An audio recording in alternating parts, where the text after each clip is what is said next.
Achieving peace and achieving the release would seriously ask Israel to make these concessions. We've already made them. Hamas has to make the concession. You're hearing more diplomatic tensions between President Joe Biden and Israeli Prime Minister Benjamin Netanyahu. It follows the executions of 6 hostages after they had been held captive in underground tunnels for more than 10 months. Mike Huckabee is the former governor of Arkansas. He joins us live now from Tel Aviv there in Israel, just outside of Tel Aviv. Mr. Governor, good to see you. Let's start with this. What are you doing there in Israel this morning?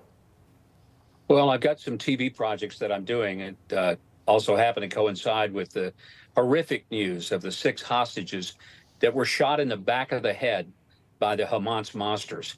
And for Joe Biden to even for a moment think that he knows better how to handle this situation than the Prime Minister of Israel, it's an embarrassment to me as an American. And I wish he would just simply gather up all the resources that he could, recognize he still has 4 American hostages being held. And instead of putting pressure on Israel, it might be really nice if he would put the pressure on Hamas and all of the people who fund them, including Iran, and tell them we're going to park a carrier just on the other side of Gaza, and those hostages need to be let go, or we're going to start unloading on the rest of Gaza what's left. Yeah. We've heard the opposite of that. We've heard really nothing from President Biden. I'm wondering, sir, what you've heard from Israelis as you've had a chance to maybe speak with some people who are now dealing with, nearly 11 months of this war. Israelis are heartbroken. These are their friends, their neighbors, their families. This is a small country. There's no person in Israel who is not 1 degree from separation of either a hostage or someone who was murdered back on October the 7th, or someone who has a family member in the military, and in many cases, people who have died trying to get those hostages out.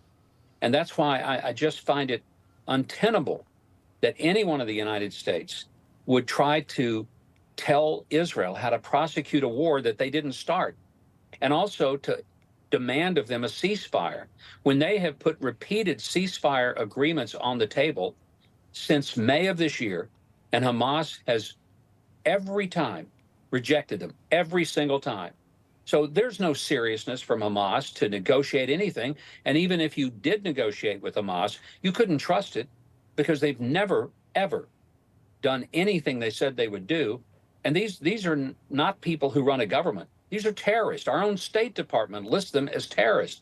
So why would you negotiate with terrorists when you know it doesn't end well ever?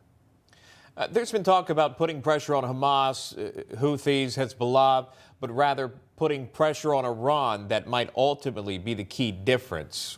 Would you agree or disagree with that? Could you elaborate? Absolutely. When Joe Biden took office, he undid all of the sanctions that Donald Trump and Mike Pompeo had put on Iran. Iran didn't have to be bombed. They could be bankrupted. And that's exactly what the Trump administration had pretty much done. Had those sanctions continued, Iran would not have had any money to fund Hezbollah or Hamas. They would have been sucking air instead of funneling immense amounts of billions of dollars in these proxy wars that they have funded through the Houthis, through Hezbollah and Hamas.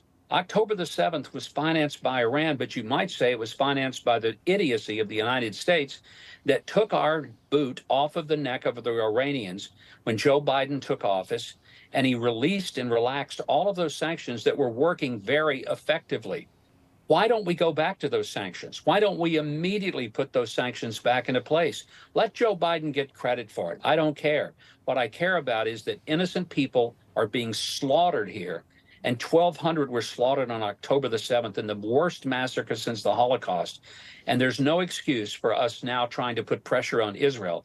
We ought to stand shoulder to shoulder with them, and we ought to say that we have hostages that are American citizens that are being held, and we will move heaven and earth and storm hell with a water pistol if necessary to get those hostages back and make sure Hamas understands that and that Iran understands that. That would be showing a sign of strength, which, again, we really haven't seen from this administration. Former Arkansas Governor Mike Huckabee joining us live just outside Tel Aviv. Thank you so much, sir, for taking the time with us this morning.